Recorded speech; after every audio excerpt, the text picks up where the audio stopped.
Chief of Police, be fabulously wealthy, C, the owner of a private plane with its own fully trained medical staff, or D, none of the above. D? Lovely. Are you a superhero and in fact immortal?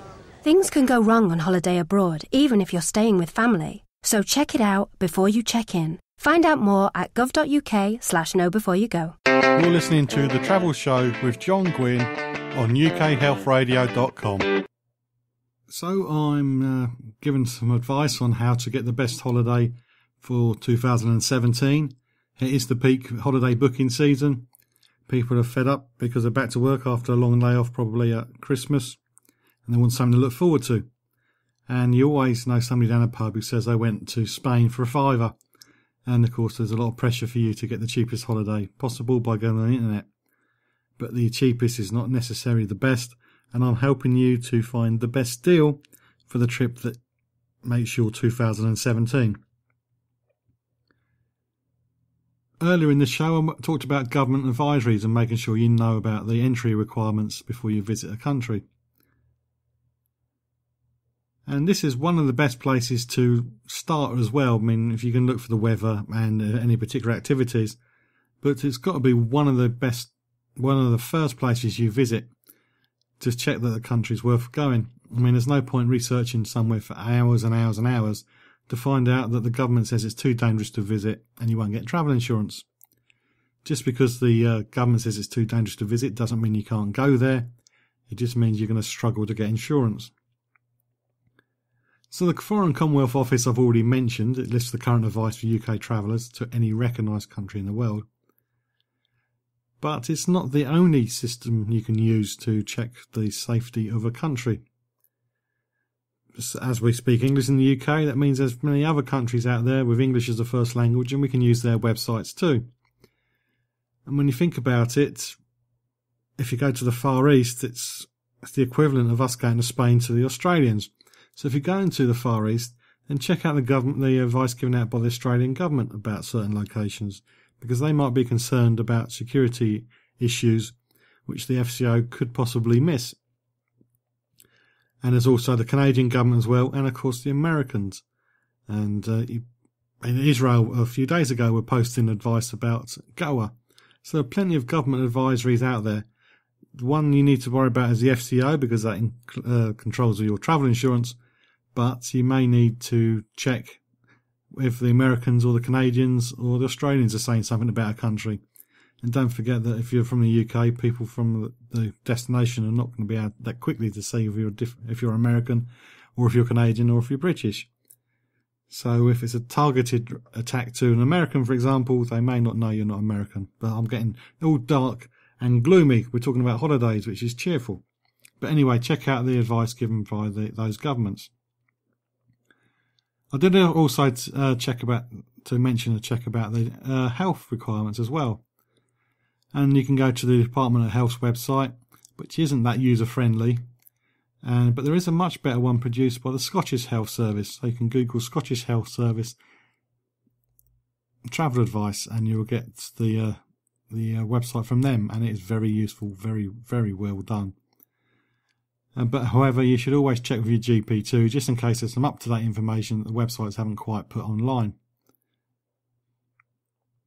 Of course, if you really want to go overboard, or maybe there's somebody in your group you really want to make sure they don't come, then you can go overboard and you can use websites such as the website for the Hospital for Tropical Diseases, or HTD. And this is the only National Health Service hospital dedicated to the prevention, diagnosis and treatment of tropical diseases and travel-related infections. So that might put one or two people off if you look there. And there's also the World Health Organization. I'm not giving out the web addresses now. You can Google them, or you can go to facebook.com/John Guinn Travel Show. Look for the post for the 5th of January travel show, and all the websites will be listed there.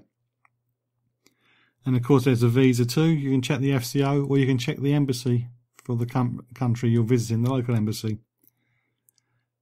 But if you don't have the right visa, if you get on the plane without the right visa, you can have a very short trip, because you can get to the other end. They're going to go, right, you can't come in, and the only way you see the country is a night in the cells before you're sent back. So do check. You can use a company called Project Visa. You can use Embassy World to find the newest embassy near to your location. It's worth doing that. Or you can just speak to visa experts. There's plenty of visa experts out on the internet who can do all the visas paperwork for you. And I also said about the passport as well. The magic number, which lots of people on check-in desks seem to have in their head, it must be valid for more than 6 months from the date of your return. But that's not necessary for quite a few countries. Even America, your passport has to be. At the moment, when I record this, you need to check before you go. Only has to be valid until the day you come back home. And you might need 1 or 2 other things as well. Perhaps you need 1 or 2 or maybe more blank pages for a visa on arrival system on your passport. So you need to make sure that your passport has plenty of space. It's also worth considering if your passport is a bit tatty, maybe it might be too tatty for somebody. So again, think about getting a new passport to replace that one. And there is a website about all you need to know about UK passports. And again, that'll be posted at facebook.com/John Guinn Travel Show. Or you can Google UK government passport and eventually you'll find the page. You can follow me on Twitter at holiday_hut. I'm talking about using the internet to research and plan your holiday for 2017. I said in the old days that you probably go to the travel agent and book whatever they recommend. Maybe I was being a bit oversimplistic, and maybe you would have bought yourself a guidebook as well. And guidebooks are very handy to read in the bath or in the bathroom, if you know what I mean. And you might not want to read your tablet while you're sitting in the bath or sitting elsewhere in the bathroom, if you know what I mean. But the big problem with guidebooks, printed ones, is they're out of date before they've even got to the shops. The companies that print these guidebooks are aware of that, obviously, and they want people to visit their website. So a lot of them have online guidebooks as well. Some of them charge for premium content. Some of them have websites just full of adverts, which can be annoying. So you'd better find a website for Rough Guides or Lonely Planet.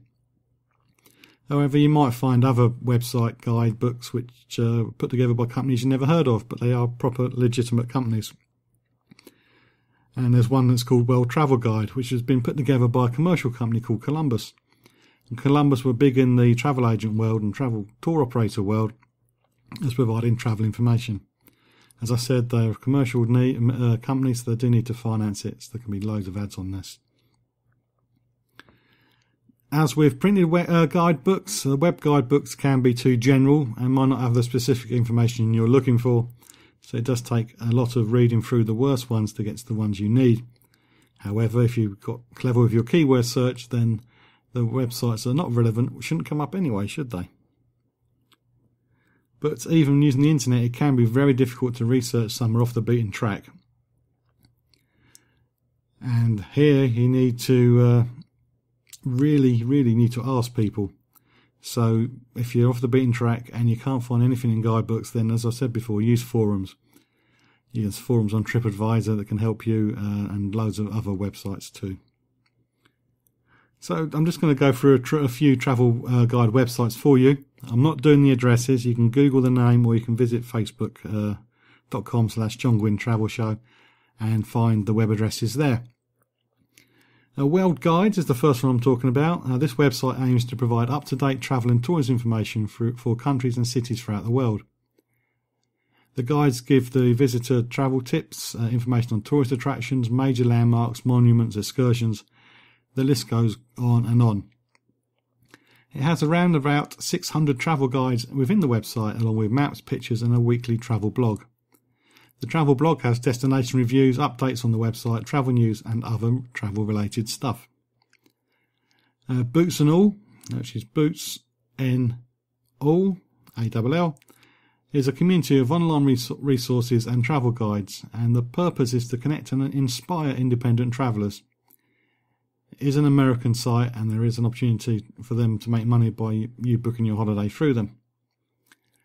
Lonely Planet, over 5 million people visit lonelyplanet.com each month. That's according to the website. They visit to discuss, dream, plan, so there's forums there for you too. And sometimes to book their travel. The destination pages cover thousands of cities and countries, so not thousands of countries, but you know what I mean. So unless you're going somewhere really unusual, you're sure to be able to find the information you need there. Fodors or Fodors, I never got the hang of pronouncing this one, Fodors, I was tempted to leave it out, is reported to be the world's largest publisher of travel and tourism information. The website covers nearly all you need to know about a destination, including restaurants, nightlife and sightseeing. The site also has a forum where travellers can share their experiences and offer advice. Fromers started in 1957, it's even older than me, with the guidebook Europe on $5 a day. It's now grown to over 300 guides, and their goal is to help readers to explore destinations like a local. And the website offers extracts from the books, articles and a forum. Slightly newer is Rough Guides, started in 1982, and this was because Mark Ellingham couldn't find a guidebook that met his requirements when he was travelling around Greece. He teamed up with Martin Dunford on his return to the UK, and the Rough Guide series of guidebooks was born. They now cover more than 200 destinations around the globe, and subjects as diverse as climate change and pregnancy are also within the catalogue. The website has extracts from the guides, an article, and that magic word, forum. The Insight Guide website is really there to sell you copies of their book, but as Insight has a reputation of being a very visual travel guide, there are some great pictures on the website as well. There's a useful Inspire Me option, which you can be taken to brief articles written about a few inspiring destinations. And the last one is Time Out. As guidebooks have websites, so does the most famous series of magazine city guides. The guides are mainly written for the younger traveller, so that's me out, but there are some really useful ideas for the city visitors of any age. Checking it out before you check in on the John Guinn Travel Show on ukhealthradio.com.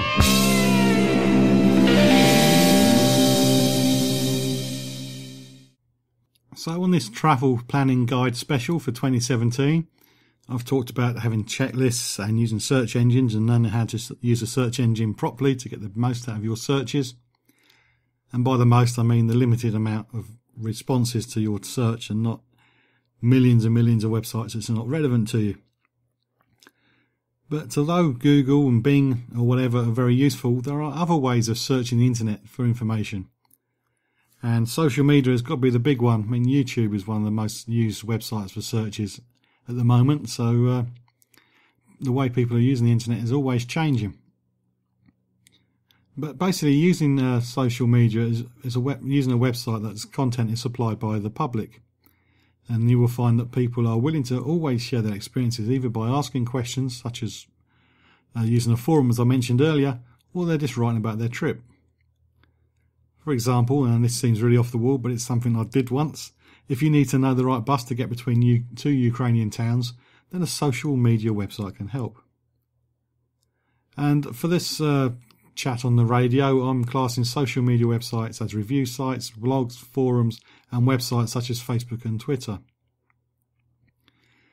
To experience a great holiday, you do need to put the work in, and you can spend ages using a search engine to research each part of your trip, or you could just ask for help. If you ask, the questions could be with you in a matter of seconds, or maybe when you've woken up the next day. Finding great hotel rooms or other types of accommodation, local restaurants, things to see and do, and other hidden gems should be at the top of your research list. And in the past, you would have got this information from your travel agent or maybe a guidebook. But now in the age of price cutting, travel agents don't have the time really to tell you everything about your destination. And as I mentioned a few moments ago, guidebooks are out of date before they're even printed. So social media allows you to find out the facts, to avoid tourist traps, crime problems, and poor service. In fact, everything you need to know before you book can probably be found by using a little bit of searching on social media.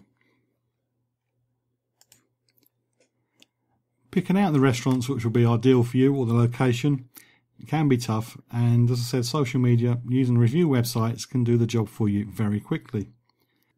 When you think of holiday review websites, TripAdvisor probably springs into your mind. It is the biggest, and it is practically taken over travel as we know it. But you do need to be careful about using review websites. Does the person writing the review actually have a point? does their point of view match yours? I use this story a lot, but I once read a story from a review saying there was no traditional food at this hotel in Turkey. And by hotel food in Turkey, he meant there was no traditional Bangladeshi